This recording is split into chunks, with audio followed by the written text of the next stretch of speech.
Welcome to the Upside Down, Lesson 3. And this is our final lesson in the Upside Down. The Upside Down has been a great series. We've been going through the Sermon on the Mount and talking about the teachings of Jesus and how Jesus presents to us a total upside down way of living.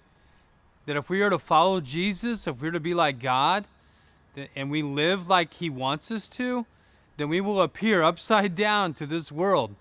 That's for sure, because it's so countercultural. Now, we're going to enter into this last passage of the series in Matthew chapter 6, and it is about do not worry. To quote the great theologian Bobby McFerrin, don't worry, be happy. So that's pretty much it.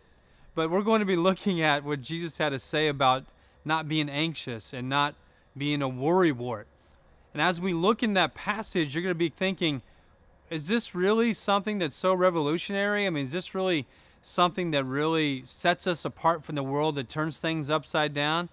Well, if we actually learn how to trust Jesus and not worry, you bet it's like turning upside down to this world. It's very countercultural. So this is a great text, a challenging text, and we're going to get into it in just a minute. Right now, I want you to pause the video and talk about the first few questions that you have in your lesson.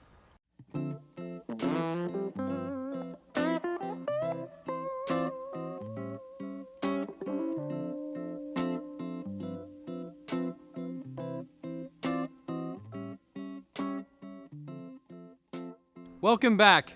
And during that time, I hope your group had a chance to read Matthew chapter 6, verses 25 through 34. In this passage where Jesus is talking about do not be anxious and do not worry.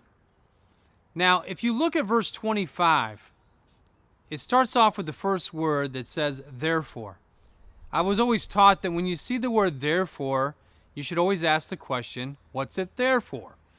So if you ask that question, what it's there for, then look at before that passage in the context of chapter 6 and the rest of the Sermon on the Mount.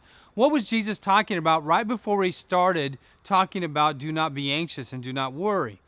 He was saying something along the lines of do not lay your treasures up on earth with materialistic things, but instead have your priorities straight. Lay up your treasures in heaven. He kind of sums up that passage there, that teaching, by saying no one can serve two masters. No one can serve both God and mammon is an old way of saying it, or you could say money, but it implies more than just money. It implies money and possessions and all the things that we have. So you cannot serve two masters, both God and materialism. Now, that's what really makes this passage interesting and turns things up on its head when Jesus starts to talk about not being anxious and do not worry. And you think about how applicable that is and how relevant that is to us today. When we live in America in 2019, materialism runs rampant. I mean, we're all caught up in it whether we like to admit it or not. It's easy to get caught up in what we possess and what we have and how much money and et cetera, et cetera. And so when you study this passage in light of that preceding passage about laying up treasures in heaven and not on this earth, it really is kind of puts things into focus of what Jesus is trying to say when he talks about being anxious and not worrying. Now, materialism is a very serious thing. The Bible takes it very seriously. Jesus takes it seriously, and we should take it seriously. I remember hearing one guy, a speaker I heard one time, say something along the lines of, I hope and pray that maybe my kids, when they sin, might get caught up in some pretty big, bad sins that everybody hates, compared to materialism. And what he meant by that was, sometimes if we get caught up in the big, bad sins that everybody hates, it's easier for us to repent or change. But with materialism, a lot of us just keep on sinning because it's so widespread. And so many of us don't see it as a sin. And so therefore we just let it go. I kind of understand his meaning. So when you look at this text and you look what Jesus talks about with do not be anxious and do not worry, it really turns things over on its head. His main point is We cannot focus on material things. We've got to focus on God. And because we do focus on material things, it brings anxiety into our life. It brings worry into our life. And instead, we end up trusting those things instead of trusting God. You know, it's not a difficult thing, really, if you think about it, to overcome materialism, to overcome these kinds of ways that we have made things and money and things like that a priority in our life, about how we worry. Worry is not an easy thing to give up either. I mean, in and of itself. I mean, hopefully you've had some discussion already about what are some of the things you worry about in life, some of the things that concern you, that give you anxiousness, and how hard is it for us to trust God when we're so enamored with these things in this world?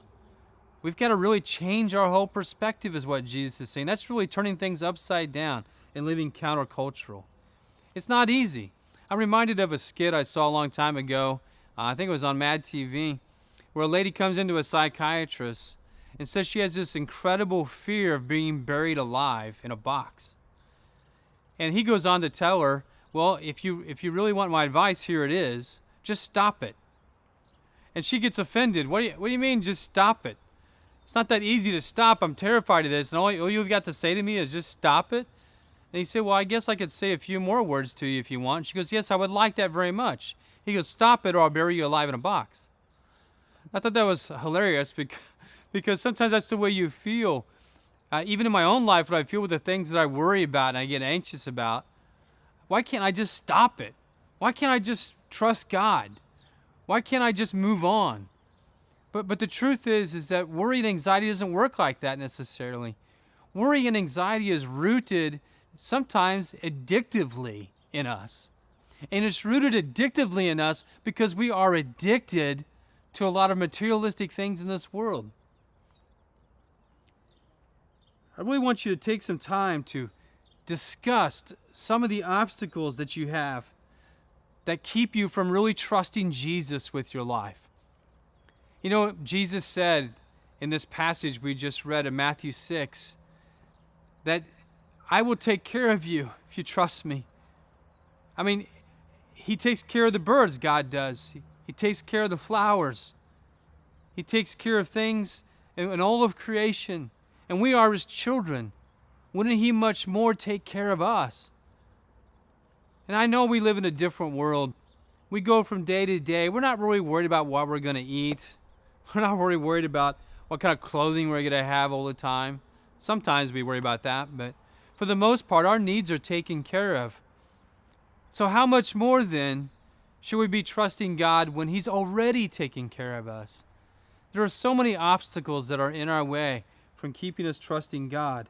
And instead of going through what a lot of these obstacles are in this teaching time, what I'd rather do is pose it to you in questions and allow your group to be able to come up with what some of those obstacles are.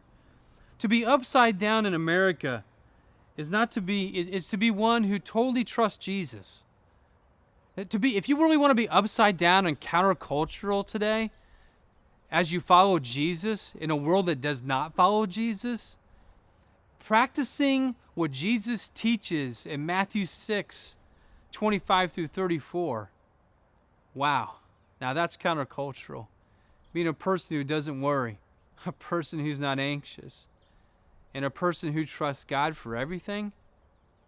We really need to talk about this. We need to share, we need to be honest, and we need to be able to repent. Maybe change from not only our worry and anxiousness about things, but what is at the root? Maybe it's the materialism that we find ourselves in, that we never talk about, that we never think is a problem, that we never think is wrong. Maybe that's what we need to repent from. Have a good discussion, because I hope and pray that your goals like mine, that together we want to walk closer to Jesus.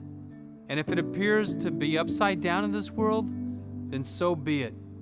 For working with God, living with God, and doing what he wants is really the actual normality.